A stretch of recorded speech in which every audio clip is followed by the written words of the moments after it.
All right. So welcome to the group 3 lecture number 5.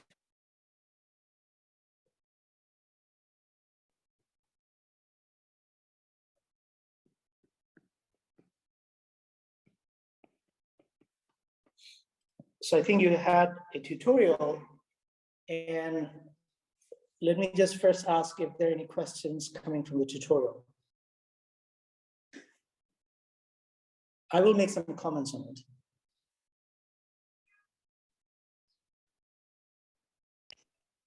Sir, would you please explain why, how the D3, I mean, how to find the equivalence classes of D3 and D4? Like, I didn't get how to find class from a group. Okay, so D3 and D4 would be similar. Let's just say, take D3. So D3 consists of the rotation element alpha, and then alpha squared, and then say alpha cubed is essentially E, right? And then we also have B, which is a reflection around one of the symmetry axes. And then we also have, say, B alpha squared. And we also have that B alpha is equal to alpha squared B, or the other way around. It could be that, alpha B is B alpha squared, right?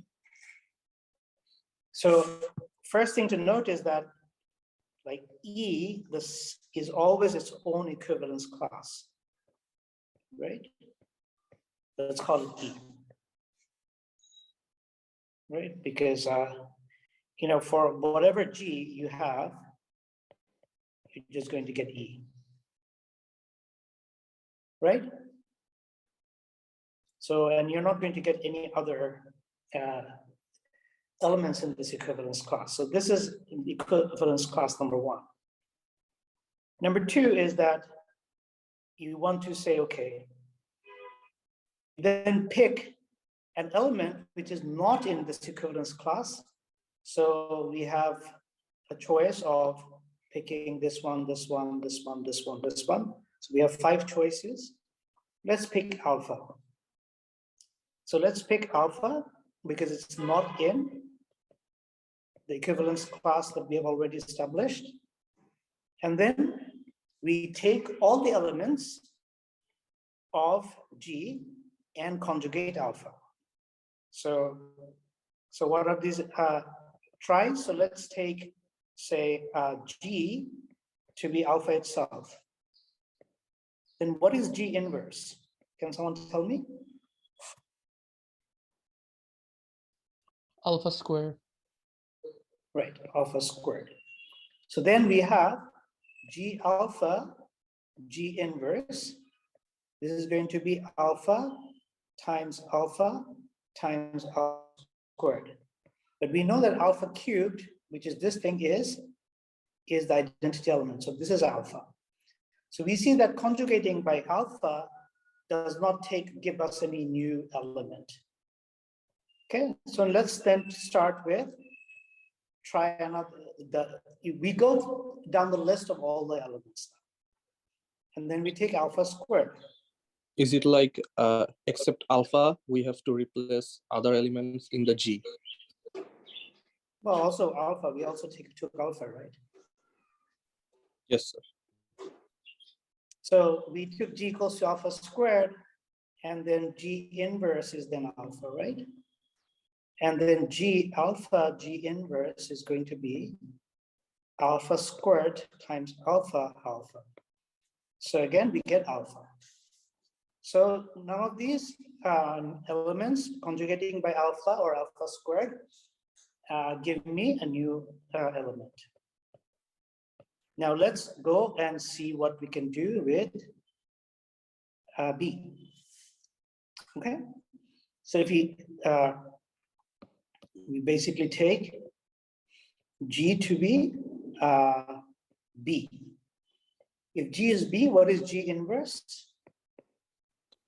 B. Right. Then we get G alpha, G inverse is B alpha B. But we know that alpha B is equal to alpha squared B. Sorry, so B alpha squared, right? B alpha squared. This thing is equal to this thing. So this is going to give me B squared alpha squared. But B squared is 1, so this is alpha squared, right? So now we see that we are getting, in our equivalence class for alpha, let's call this equivalence class of alpha. Our first element was alpha. The second element is going to be alpha squared. Okay, now we can keep on doing this. Then G is going to be, say, after this, we are going to have B alpha, right? So G is going to be B alpha. Then what is G inverse?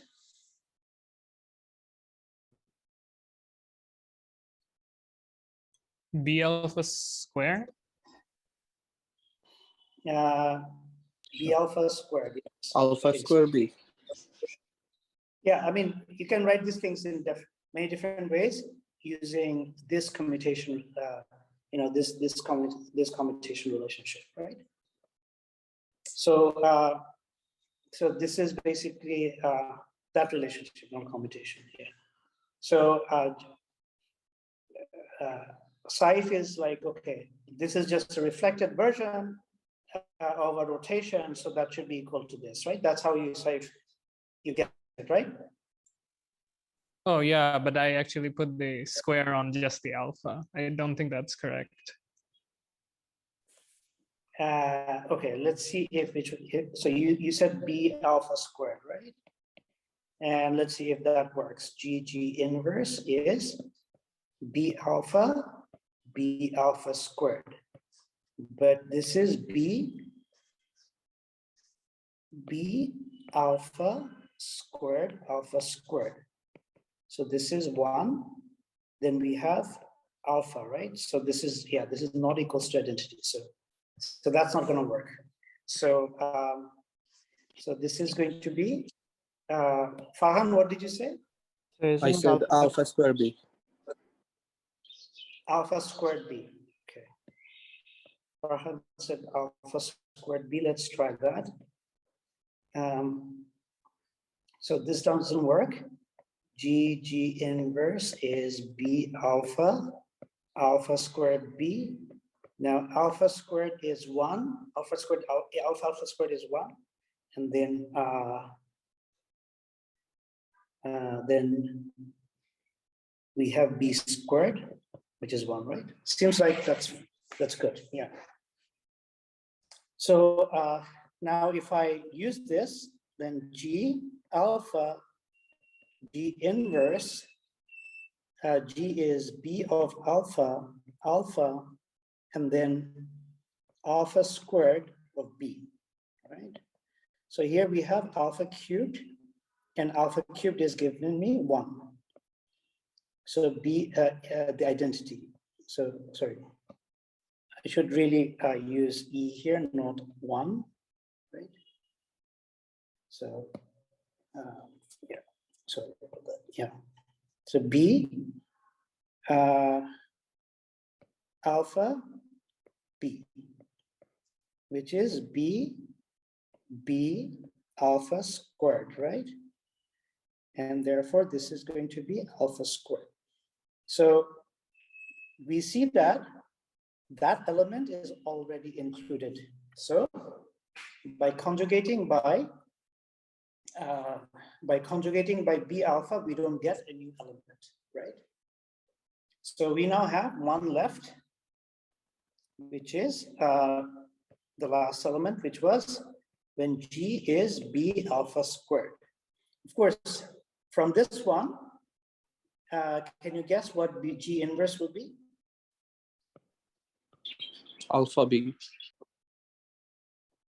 Alpha B, right. So G inverse. Let's do G inverse G this time. Okay.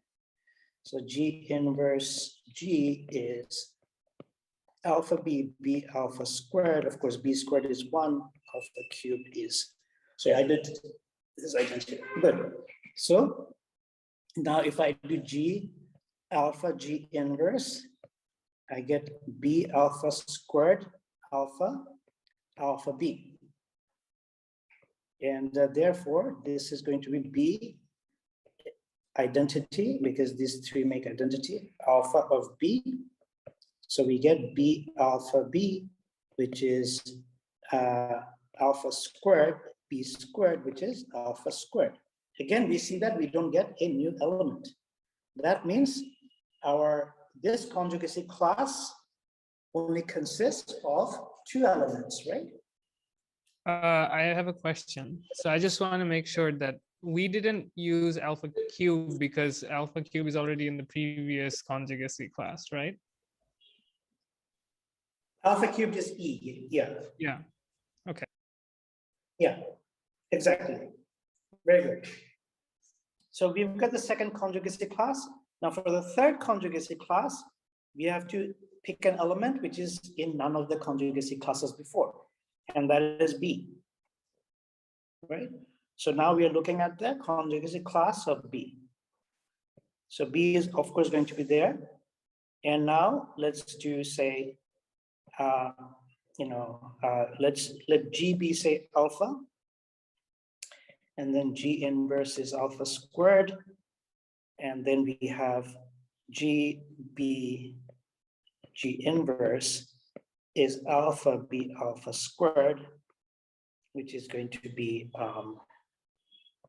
alpha times alpha times B, right? And that's going to be alpha squared B, okay? Now, if we had chosen B to be say B1, then we know that this is going to be B3. Sorry, not this one. This is actually going to be B3. So we can interpret this element as another transformation, which is not in the group, but this is a shorthand notation for this. Okay. So number 2 is, so now we have B and alpha squared of B. Right? And then let's take G to be alpha squared, then G inverse is alpha, then G inverse is alpha squared B alpha. Sir, do the B's commute with the alphas? I think, like, aren't the B's and alphas commutative? No. No, they don't. Or in this case, like alpha square and B, do they commute? Sorry? I mean, like, will it be the case that alpha square B is B alpha square?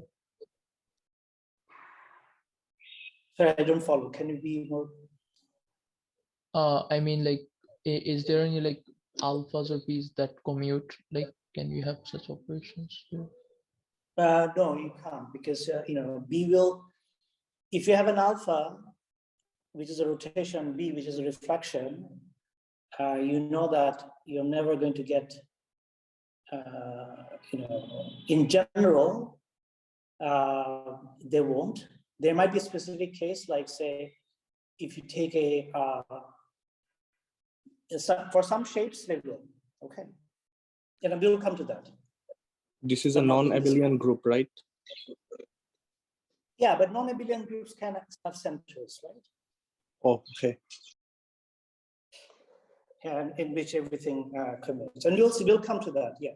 So we'll come to an example of the stuff that Nahi is taking. But in this case, of course, these guys don't commute. So alpha squared B is essentially alpha squared, right? Alpha squared B alpha, this is this thing, right? What am I, yeah, B alpha squared, right? Or let me just So this is going to be B alpha,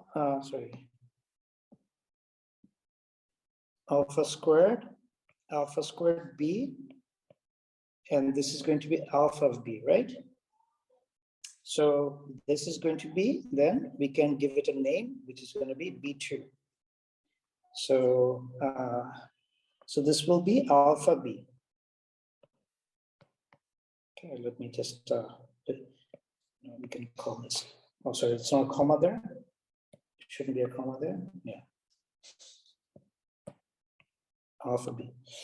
And we have actually exhausted all the elements of our group, but you can still kind of, see if, for the sake of consistency, you can see, okay, what if I take,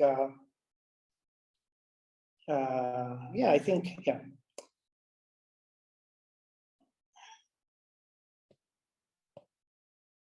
Yeah, actually, we don't have to do anything else, right? So we have actually can close this set. And then we have our equivalence classes, our conjugacy classes, which consist of the identity element, alpha, which consists of a rotation by alpha, and what else? And so in the B1 equivalence class, we got the element B2 and B3, so we don't need to find B2 and B3. Well, B2 and B3 are not part of the, right? We are, those are just shortcut names I'm giving. Oh, so just right? one B will do. Yeah. I mean, it's just that, it's just for the sake of interpretation, what we can show is that, okay, the rotations are equivalent and the reflections are equivalent. Okay. So, yes. Okay. So you just do this for D4 and you get more. I actually worked this out. I think I have the solution somewhere. For D4, I think, did you guys do D4 in the tutorial? I did. I got 5 of them, including the trivial one. Yeah, 1, 2, 3, 4, 5. Very good, yeah. And there it's very clear, right? I mean, rotation by 90 degrees is equal to rotation by 270 degrees. And the reflections around the diagonal are equal, and reflections around the other two medians are kind of equal, right? So okay, so let's just discuss the geometric interpretation of conjugacy classes.